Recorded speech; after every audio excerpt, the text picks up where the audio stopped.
5 times Clint stayed in the vents, and 1 time he didn't. By PolynomialPandemic.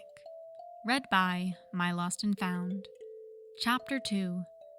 That attitude may be your doom. Summary. But not really his doom. Don't worry, this is a crack chapter. This chapter brought to you by an imminent performance of The Merry Wives of Windsor, Lucky Charms, and Ninja Fan 1's comment. Features a mention of The Amazing Hawkeye, no, the other one, Peter Parker, and Frisbees. Trigger warning. A character is temporarily buried under a mound of plastic toys. Does this count? What the fuck? Peter giggled as Steve's enraged cursing filled the training room. Language, he intoned sarcastically. The Spider Kid was currently dangling upside down on the ceiling, filming the entire debacle as it went down. And it was going down. Captain America, defender of justice and liberty, creator of PSAs, leader of the Avengers, the star-spangled man with a plan himself, was currently buried under a huge mound of Frisbees. The picture was completed by the hand sticking out at a comical angle. He'd slipped under the initial barrage, and his hand was horizontal at about a foot from the ground, out the side of a giant sloping mound of cheap plastic products. Peter glanced at the vent grill, where the eyes and grinning smile of everyone's favorite archer showed through the slots. I swear to God. Okay, most people's favorite archer. He watched Cap start to dig himself out, muffled profanity accompanying the sounds of lots of pieces of hard plastic clattering and rolling on the floor. The pile tilted to the side, shifting as he moved, and Clint grinned harder. The head, shoulders, and some of the body of the soldier appeared from the pile, and it looked like Cap was attempting to swim through the pile of blue Frisbees. Tony glanced away from one of his holograms, with some new invention on it, grinned at the sight of their leader floundering through the mound of toys, and strolled over to join the party. So, I assume this is why I was charged for 7,051 Captain America shield-patterned Frisbees. Peter gave him a thumbs up. Caw, motherfucker!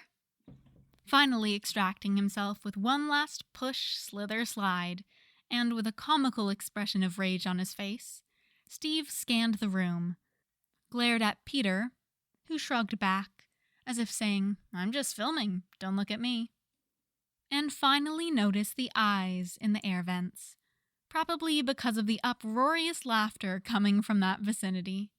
He struggled to his feet, shield replicas clattering to the floor. Clinton Edward Barton, are you... what the... how... what the fuck? Giggling at the ceiling, Peter called, "Language!"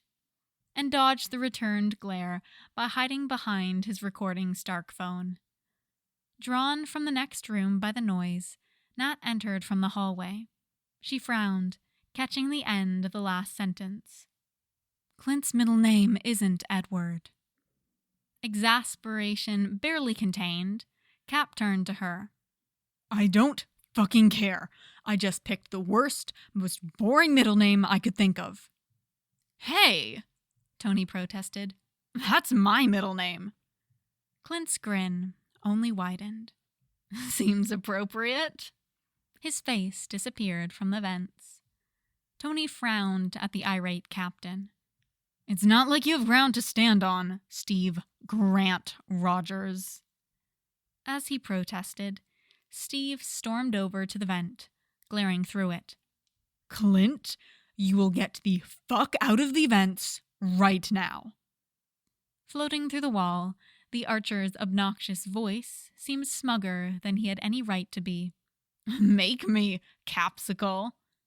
Clint, I swear to God, if you don't come down here right now, you're benched for the next 10 missions. The trailing laughter stops moving farther away. No, I'm not. At the exact same time, in a dry, exasperated voice, Nat sighed and stated, No, he's not.